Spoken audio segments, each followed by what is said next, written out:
함께 기도드리겠습니다. 아버지 하나님, 오늘도 주님의 밝은 얼굴 뵙고자 이 첫 시간 주 앞에 엎드립니다. 주님의 그 영광의 빛이 우리 삶을 환히 비춰주시기에 어둠이 물러가고 마땅히 행해야 할 길로 행하며 복된 걸음으로 살아감에 부족함 없도록 이 시간 우리 가운데 임재하여 주시고 역사하여 주시옵소서. 예수님 이름으로 기도합니다. 아멘. 오늘 우리에게 주시는 하나님 말씀은 사무엘하 14장 18절부터 24절까지 말씀입니다. 사무엘하 14장 18절부터 24절의 말씀을 봉독해 드리겠습니다. 하나님의 말씀입니다. 왕이 그 여인에게 대답하여 이르되 바라노니 내가 네게 묻는 것을 내게 숨기지 말라. 여인이 이르되 내 주 왕은 말씀하옵소서. 왕이 이르되 이 모든 일에 요압이 너와 함께 하였느냐 하니 여인이 대답하여 이르되 내 주 왕의 살아계심을 두고 맹세하옵나니 내 주 왕의 말씀을 좌로나 우로나 옮길 자가 없으리이다. 왕의 종 요압이 내게 명령하였고 그가 이 모든 말을 왕의 여종의 입에 넣어 주었사오니 이는 왕의 종 요압이 이 일의 형편을 바꾸려 하여 이렇게 함이니이다. 내 주 왕의 지혜는 하나님의 사자의 지혜와 같아서 땅에 있는 일을 다 아시나이다 아니라. 왕이 요압에게 이르되 내가 이 일을 허락하였으니 가서 청년 압살롬을 데려오라 하니라. 요압이 땅에 엎드려 절하고 왕을 위하여 복을 빌고 요압이 이르되 내 주 왕이여 종의 구함을 왕이 허락하시니 종이 왕 앞에서 은혜 입은 줄을 오늘 아나이다 하고 요압이 일어나 그술로 가서 압살롬을 데리고 예루살렘으로 오니 왕이 이르되 그를 그의 집으로 물러가게 하여 내 얼굴을 볼 수 없게 하라 하매 압살롬이 자기 집으로 돌아가고 왕의 얼굴을 보지 못하니라. 아멘. 오늘 말씀은 드고와 여인의 비유와 청원이 요압에 의한 것임을 다윗이 알고 압살롬을 데려오게 한 이야기를 전해주고 있습니다. 일단 19절에 보면 이 모든 일에 요압이 너와 함께 하였느냐라고 물으면서 이것이 요압의 지시였는지를 확인하고 있습니다. 왜냐하면 선지자의 경우는 자기가 선지자라고 신분을 밝히면서 하나님의 말씀을 선포하게 마련이기 때문입니다. 예를 들면 뒤쪽에 열왕기상 20장에 가보면 한 선지자가 폐잔병처럼 꾸미고 아합 왕에게 나갑니다. 그래서 하나님께서 아람과의 전쟁에서 승리하게 하셨는데 왜 너 아합은 마음대로 그 사로잡아온 아람 왕 베나닷을 풀어줄 뿐만 아니라 형제까지라고 하면서 호의를 베풀었느냐라고 책망하는데 그때 이 변장한 옷을 다 벗고 자기가 선지자임을 나타냅니다. 그런데 오늘 이 드고와 여인은 압살롬의 일에 대해서 조목조목 다윗의 잘못된 점들을 지적하면서도 자기는 선지자임을 밝히지 않죠.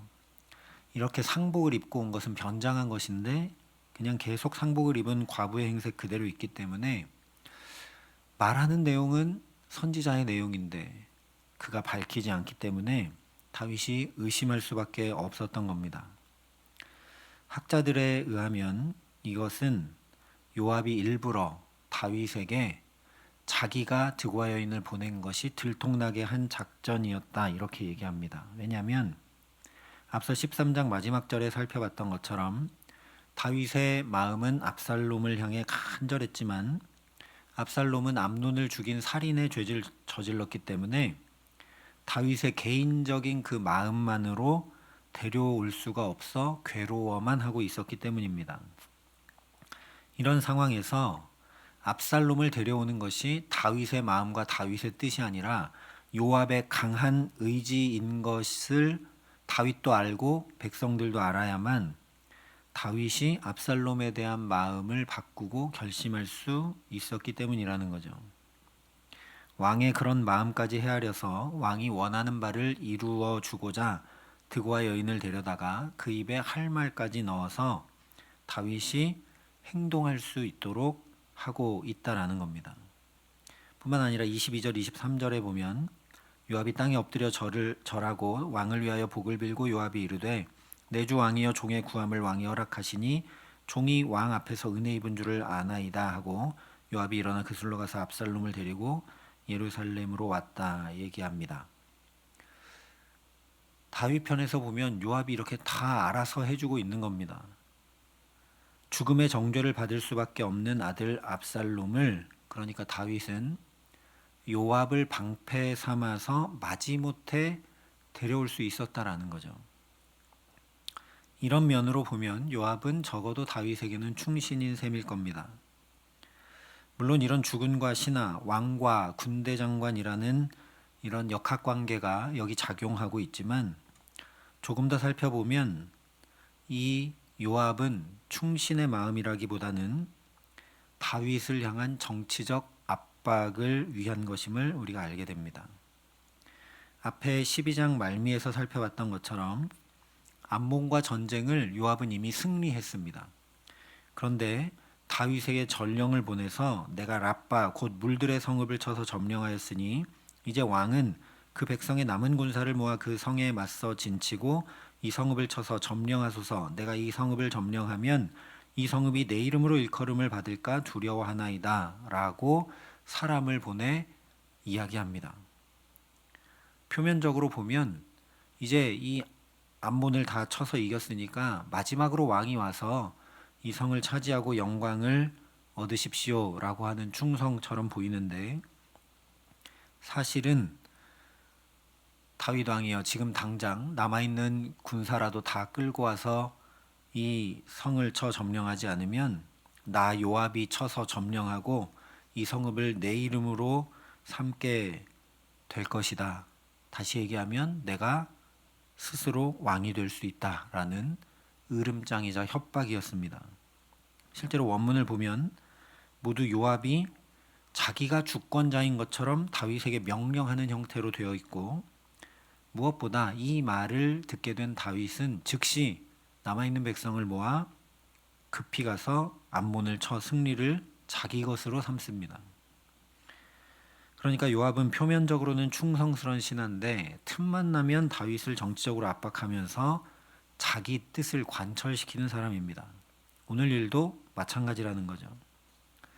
마치 요나답이라는 모사가 처음에는 암논을 향해 그를 잘 돕다가 암논이 이제 대권주자가 되지 못할 것 같으니까 다음 대권주자인 압살롬을 또 돕고 잘 대하고 다윗 왕에게 조언하면서 내 말대로 되지 않았느냐라고 지혜를 과시함으로 자기 정치적 입지를 다져갔던 것처럼 오늘 요압도 분명한 정치적 목적을 가지고 이제 압살롬을 도와서 자신의 입지를 굳혀나가고 있다라는 겁니다. 다윗에게든 압살롬에게든 이것은 진퇴양난의 문제였는데 요압이 이렇게 가서 해결하고 도우면 양쪽 모두에게 요압의 영향력이 커질 수밖에 없죠. 또한 군대 장관인 요압이 볼 때 지금 다윗의 국정 운영 능력이 매우 약해져 있다고 판단될 뿐 아니라 다윗과 이제 원수가 돼버린 압살롬이 저 그술, 이스라엘 변방에 있는 그술에서 3년이나 망명 생활을 하고 있기 때문에 사실 외교 안보적으로도 큰 문제와 위협이 되고 있는 상황입니다. 다윗과 원수가 된 압살롬이 군사를 모아서 이스라엘을 쳐들어오면 문제가 심각해지는 거죠. 뿐만 아니라 암논이 죽었기 때문에 압살롬이 귀국하기만 한다면 그 다음 유력한 왕위 계승자는 압살롬이 되기 때문에 요압으로서 이런저런 계산을 다 해보아도 나라에도 유익이 되고 이러지도 저러지도 못하는 다윗 왕에게도 도움이 되고 자기는 왕이 되고 싶은데 저 멀리 망명한 압살롬에게도 도움이 되고 그렇게 다 하면 내 정치적 입지는 굳건해지고 그렇기 때문에 적극 나서서 압살롬을 돕는 겁니다. 다윗 입장에서도 요압의 말대로 하는 것이 국내 정치적 기반의 안정만 아니라 국외적으로도 외교, 안보, 국방 문제를 모두 안정화시킬 수 있는 방편일 수밖에 없습니다. 주변 나라들에서 볼 때 가장 유력한 왕세자가 망명해 버렸으니까 이스라엘 내부 상황은 약해져 있다는 걸 모두가 알 수밖에 없기 때문입니다. 그래서 21절을 보면 다윗이 요압에게 내가 이 일을 허락하였으니 가서 청년 압살롬을 데려오라 명령합니다. 하지만 정작 압살롬을 데려왔는데 24절에 다윗이 이렇게 명령하죠. 그를 그의 집으로 물러가게 하여 내 얼굴을 볼 수 없게 하라. 결국 귀국했는데도 압살롬은 자기 집으로 돌아가야 했고 왕의 얼굴도 보지 못하고 맙니다. 여기에는 다윗의 두 가지 정치적 의도가 있습니다. 압살롬뿐만 아니라 요압에게 요압 너는 늘 너의 뜻을 관철시키고 내가 원하는 대로 왕인 나를 조정하고 움직이려고 하고 너의 입지를 굳혀가는 것 같지만 그렇지 않다. 네가 압살롬을 데려와서 그를 공고히 하려고 하지만 그는 집에다 갖다 두어라. 내 얼굴도 보지 못하게 하라 하면서 요압을 막고 있는 겁니다. 또한 압살롬 편에서 볼 때도 자신의 뜻이 꺾이는 거죠. 압살롬이 귀국한 이유는 단 한 가지 왕 되기 위함인데 다윗이 이렇게 조치하니까 그냥 집에만 머물게 됩니다. 다윗이 이렇게 명령한 이유는 압살롬이 와서 공적인 영역의 역할에서 아무것도 하지 못하도록 사적인 영역인 집에 머물도록 조치한 겁니다. 결국 압살롬 편에서 이에 대한 불만이 눈덩이처럼 불어나서 후에 반역을 일으키게 되죠. 다윗 편에서는 그런데도 좀 이해하기가 어렵기는 합니다. 분명히 13장에서 다윗 왕의 마음이 압살롬을 향해 간절했다 말씀을 했고 그 간절한 마음을 옆에 있던 사람 요압이 눈치챌 정도였기 때문입니다. 그 정도로 압살롬 보기를 원했는데 정작 오니까 정치적인 여러 가지 이유로 얼굴도 안 보고 집으로 거의 가택연금 수준에 머무르게 했기 때문입니다. 아마도 압살롬이 돌아오게 한 것 자체만으로도 살인한 자에게 죽음의 값을 치르게 해서 이스라엘 안에서 악을 제하라는 율법에 위배되는 일인데 압살롬이 오자마자 곧바로 너무 압살롬을 보기 원했던 그 간절한 마음을 드러내서 맞아들이면 민심을 수습하기 어려울 것이 뻔하기 때문에 이런 유배 비슷한 명령을 내린 것으로 추정해 볼 수 있겠죠. 또 심리학자들에 의하면 이것은 오이디푸스 컴플렉스라고 설명하기도 합니다. 부모가 자녀를 경쟁자로 인식한다는 거죠. 원래 오이디푸스 컴플렉스는 아들이 아버지를 경쟁자로 인식하는 건데 거꾸로 부모가 아들을 경쟁자로 인식해서 질투, 경쟁, 적대감을 보이는 심리라고 설명할 수 있다라는 겁니다. 아직 다윗이 여전히 왕좌에 있는데 살인죄를 저질렀던 아들이 자격이 있거나 그런 아들이 아니라 살인죄를 저질렀던 아들이 자기가 왕 되겠다고 나타났으니 권위로 눌러버렸다라는 얘기입니다. 왜 이런 정치적인 역학관계 또 심리적인 상태 성경이 쭉 얘기하고 있느냐? 요압의 정치적 행동, 압살롬의 정권을 향한 욕망, 다윗의 복잡한 심경 상태를 쭉 얘기해 주는 이유는 보라는 겁니다. 하나같이 인간적인 계산과 방법과 판단을 따라 마음대로 행하고 있음을 보라는 말씀입니다. 사무엘 하는 하나님 나라를 세워가는 이야기라고 말씀드렸습니다. 그렇기 때문에 이렇게 하면 하나님 나라가 어떻게 무너지는지 보여주고 있는 겁니다. 하나님은 다윗과 정치적 갈등 관계에 있는 요압을 통해서라도 하나님 앞에 부르짖어야 된다라는 것을 드고아 여인의 모습 자체와 또 그가 전한 말을 통해 다윗을 향해 안타까이 말씀해 주셨습니다. 우리는 땅에 쏟아진 물을 다시 담지 못함 같을 것이오나 하나님은 생명을 빼앗지 아니하시고 방책을 베푸사 내쫓긴 자가 하나님께 버린 자가 되지 아니하게 하시나이다. 단도직입적인 말도 듣게 하셨습니다. 물론 내쫓긴 자가 버린 자가 되지 않게 하신다는 것은 압살롬을 향한 얘기이기는 하지만 지금 하나님을 찾지도 않고 마음은 무뎌지고 계속 죄 가운데 머물고 있는 다윗을 향한 얘기이기도 하다는 거죠.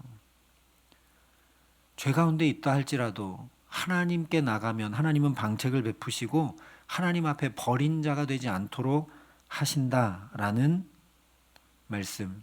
하나님께 엎드려 부르짖어 구하면 반드시 또 구원의 역사를 나타내 보이실 것이라는 말씀입니다.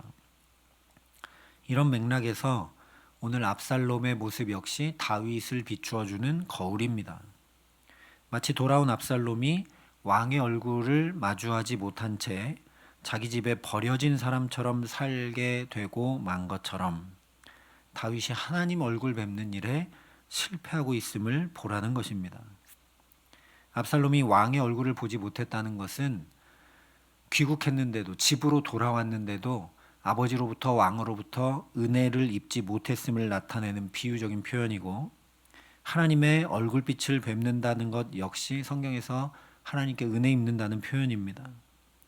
그러니까 속히 하나님의 얼굴을 뵙고 하나님의 은혜를 입어야 되는데도 불구하고 하나님의 얼굴빛을 구하지 않고 하나님 앞에 나가지 않고 이렇게 정치적으로 심리적으로 여러 가지 욕망으로 인간적 계산과 판단을 따라 합리적으로 행한 이 일이 복되지 못하고 오히려 다윗 자신에게는 수치를 안겨주게 되고 압살롬은 반역의 죄까지 저지르게 되고 말았고 결국 다윗이 그렇게 사모하였던 이 압살롬, 아들 압살롬 잃고 마는 가슴 아픈 일을 겪어야 하는 것을 잘 보라는 말씀입니다. 말씀드린 대로 하나님의 얼굴빛을 구하지 않으면 하나님 나라는 무너져 내리고 마는 것을 보라는 말씀입니다.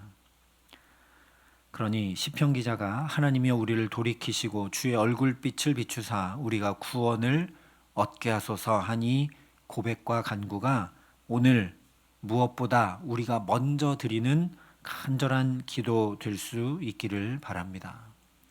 하나님, 내가 돌이켜 주께 나가야 되는데 다윗처럼 머뭇머뭇하고 또 계산하고 또 판단하고 또 내 욕심 가지고 하고 돌이키지도 못하고 있으니 나를 돌이키셔서 주의 얼굴빛을 비추어 구원을 얻게 하여 주옵소서. 또 하나님께서 민수기에 여호와는 내게 복을 주시고 너를 지키시기를 원하며 여호와는 그의 얼굴을 내게 비추사 은혜 베푸시기를 원하며 여호와는 그 얼굴을 내게로 향하여 드사 평강 주시기를 원하노라.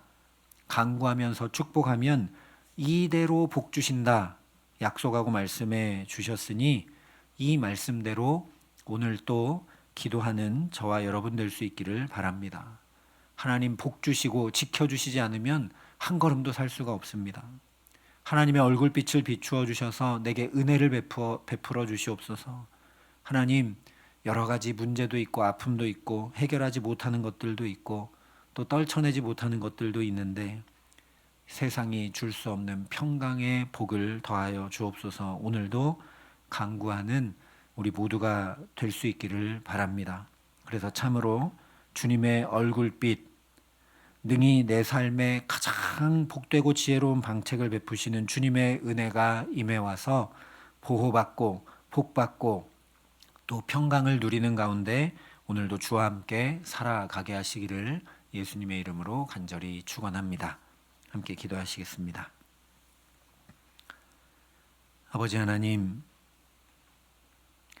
다윗처럼 머뭇머뭇하고 하나님께 더 가까이 나아가지 못하고 또 계산하고 또 판단하고 있는 우리들을 긍휼히 여겨 주시옵소서. 속히 주 앞에 나가 주의 얼굴빛을 뵙고 주께로부터 은혜를 얻어 살아야만 하는 우리들이기에 오늘도 여기 부르시고 붙드시고 말씀하여 깨우쳐 주시는 줄 믿습니다. 주님, 말씀을 붙들고 주께 간구하오니 우리를 돌이켜 주의 얼굴빛을 보게 하시고 주님의 얼굴빛을 우리에게 비추어 주셔서 은혜를 베푸시고 평강을 더하여 주시옵소서. 그래서 오늘도 오직 주님의 은혜의 날개 아래 살아감에 부족함 없도록 이 기도의 시간 우리 모두에게 함께 하시고 역사하여 주시옵소서. 이제는 주 예수 그리스도의 은혜와 하나님의 사랑과 성령님의 교통하심이 여기 머리 숙여 오직 주의 얼굴빛을 뵙고 주의 은혜 아래 살기를 소원하고 결단하는 여기 모인 모든 주의 성도들과 사랑의 빛의 모든 교우들과 이 나라 이 민족과 이 귀한 복음을 오늘도 세계 만방에 전하시는 선교사님들 가운데 이제로부터 영원토록 함께 하시기를 간절히 축원하옵나이다. 아멘.